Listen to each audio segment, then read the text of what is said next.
हिंदी की कक्षा में आप सबों का हार्दिक अभिनंदन। तुलसीदास द्वारा रचित राम लक्ष्मण परशुराम संवाद के तीसरे चौपाई का हम लोग अध्ययन करेंगे। प्रथम और दूसरे चौपाई के संबंध में हमने पिछली कक्षा में ही विस्तृत जानकारी दे दी थी। आशा है आप लोगों ने अच्छी तरह समझ लिया होगा। प्रस्तुत पद तुलसीदास द्वारा रचित महाकाव्य रामचरितमानस के बालकांड के तृतीय चौपाई का अंश है। बिहसी लखनु बोले मृदुबानी, अहो मुनि सुमहाभटमानी। पुनि पुनि मोहि दिखाव कुठारु, चहत उराबन फूकी पहारू। प्रसंग इस प्रकार है। गुरु विश्वामित्र के साथ साथ राम और लक्ष्मण सीता स्वयंवर के अवसर पर राजा जनक की सभा में गए थे। सीता स्वयंवर के समय श्री राम ने शिव धनुष को तोड़ दिया था। परशुराम शिव जी के भक्त थे। उन्हें लगा कि धनुष तोड़ने वाले ने उनके आराध्य शिव का अपमान किया है, जिस कारण परशुराम क्रोधित हो गए। लक्ष्मण द्वारा कही गई व्यंग बातों से परशुराम का क्रोध बढ़ता ही जा रहा था। इस कारण परशुराम लक्ष्मण को बार बार वध करने की धमकी दे रहे हैं। इसी पर लक्ष्मण हंसते हुए कहते हैं, बिहसी लखनु बोले मृदुबानी। हंसते हुए लक्ष्मण मीठी वाणी में परशुराम जी को कहते हैं, अहो मुनीसु महाभटमानी। हे मुनीश्वर, आप तो महान योद्धा और अभिमानी हैं। आप अपने आप को महान योद्धा और अभिमानी मान रहे हैं। आप ऐसे वीर हैं। पुनि पुनि मोहि दिखाव कुठारू, बार बार मुझे फरसा दिखा रहे हैं। चहत उराबन फूकी पहाड़ू, आप समझ रहे हैं कि मैं फूक से ही पहाड़ को उड़ा दूं। मुझे भयभीत करके जैसे फूक से पहाड़ उड़ाना चाहते हैं। लक्ष्मण कहते हैं कि यहाँ कुम्हर बतिया को नाही, जे तर्जनी देखी मर जाए। यहाँ पर कुम्हरे का छोटा कच्चा फल नहीं है जिसे तर्जनी उंगली दिखाकर मारा जा सकता है। देखी कुठारू सरासन बाना, मैं कछु कहा सहित अभिमाना। कुठार और धनुष बाण को देखकर ही मैंने कुछ अभिमान पूर्वक कहा है। मतलब लक्ष्मण यह कहना चाहते हैं कि वे भी कोई सामान्य बालक नहीं है। वे सूर्यवंशी और वीर हैं। वे कुठार और धनुष बाण को देखकर डरने वाले नहीं हैं। भृगुसुत समुझी जनेऊ बिलोकी। भृगुसुत समुझी, लक्ष्मण कहते हैं कि लक्ष्मण परशुराम को कहते हैं कि आप भृगुवंशी हैं और आपने जनेऊ धारण किया है, अर्थात आप ब्राह्मण हैं। जो कछु कहो सहो रिस रोकी। आप जो कुछ भी कह रहे हैं, मैं अपना गुस्सा रोककर सह लेता हूँ, क्योंकि आप भृगुवंशी हैं और यज्ञोपवीत यानी जनेऊ आपने धारण कर लिया है, इसलिए मैं अपना गुस्सा रोककर सब कुछ सहन कर लेता हूँ। सुर महिसुर हरिजन अरुगाई। सुर मतलब देवता, महिसुर मतलब होता है ब्राह्मण, हरिजन मतलब हरि का भक्त, अरुगाई और गाय, यानी देवता, ब्राह्मण, हरि का भक्त और गाय पर हमरे कुल इन पर नसुर है। हमारे वंश में इन पर वीरता नहीं दिखाई जाती।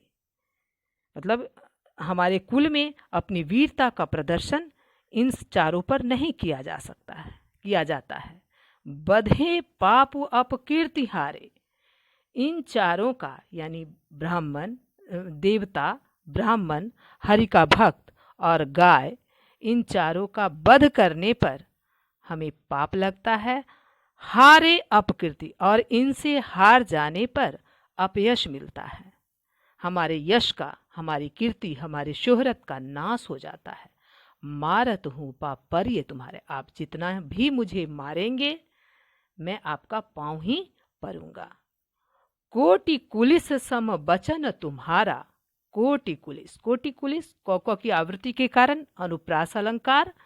कोटि कुलिस सम बचन, सम वाचक शब्द के कारण उपमा अलंकार। कोटि कुलिस सम बचन तुम्हारा, व्यर्थ धरहु धनु बाण कुठारा। आपके एक वचन ही, आपके एक एक वचन, कोटि कुलिस सम वचन तुम्हारा, आपके एक एक वचन ही करोड़ों वज्रों के समान कठोर है। व्यर्थ धरहु धनु बाण कुठारा, आप व्यर्थ ही धनुष बाण और कुठार को धारण किए हुए हैं। मतलब आपके एक एक वचन ही करोड़ों वज्रों के समान कठोर है। धनुष बाण और कुठार तो आप व्यर्थ ही धारण किए हुए हैं।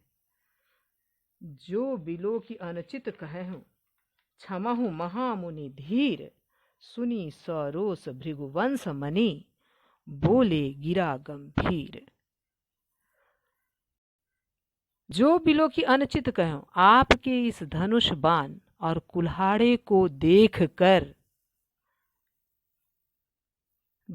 मैंने कुछ अनुचित कहा हो तो हे धीर महामुनि, क्षमहु महामुनि धीर, हे धीर महामुनि आप क्षमा कीजिए, क्षमहु आप हमें क्षमा कीजिए।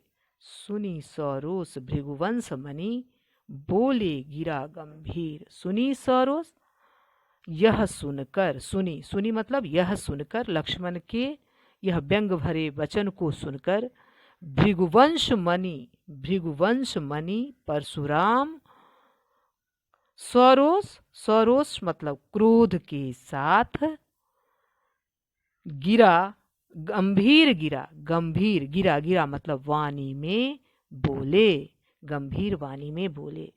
मतलब आप जो बिलो की अनुचित कहूँ, क्षमहु महामुनि धीर, जो कुछ भी मैंने अनुचित कहा हो इसे जानकर हे धीर महामुनि, हे धीर महामुनि आप हमें क्षमहु क्षमा करें। सुनी सरोस भृगुवंश मणि, बोले गिरा गंभीर।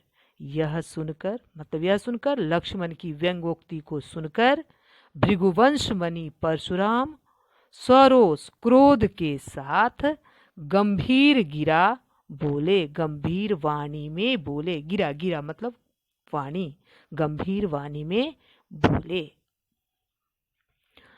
शब्दार्थ: महाभट महान योद्धा, मानी अभिमानी, कुठारू, कुठारू मतलब फरसा, कुल्हारा, कुम्हड़बतिया, कुम्हड़बतिया काशी फल, अर्थात इसका प्रतीक अर्थ हुआ निर्बल व्यक्ति।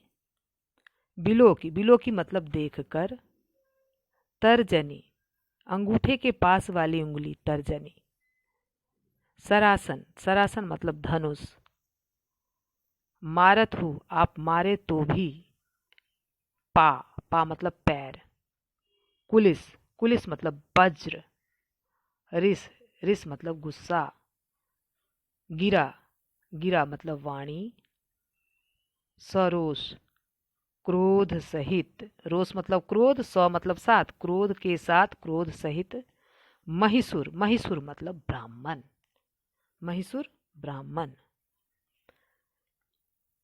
काव्य सौंदर्य: अवधि भाषा, वीर रस, ओज गुण, दोहा चौपाई छंद, संवादात्मक शैली, व्यंजना शब्द शक्ति, अनुप्रास, पुनि पुनि में पुनरुक्ति प्रकाश, उपमा अलंकार। गृह कार्य नोट करें और इसे बच्चों फेयर कॉपी में आप लोग इसे बनाएंगे। प्रश्न पहला, यहाँ कुम्हड़बतिया को नाही की उक्ति के द्वारा लक्ष्मण परशुराम से क्या कहना चाहते हैं? यहाँ कुम्हरबतिया को नाही की उक्ति के द्वारा लक्ष्मण परशुराम से क्या कहना चाहते हैं? लक्ष्मण ने परशुराम की क्रोध भरी बातों को चुपचाप सहन कर लेने का क्या कारण बताया? आज के लिए इतना ही। धन्यवाद।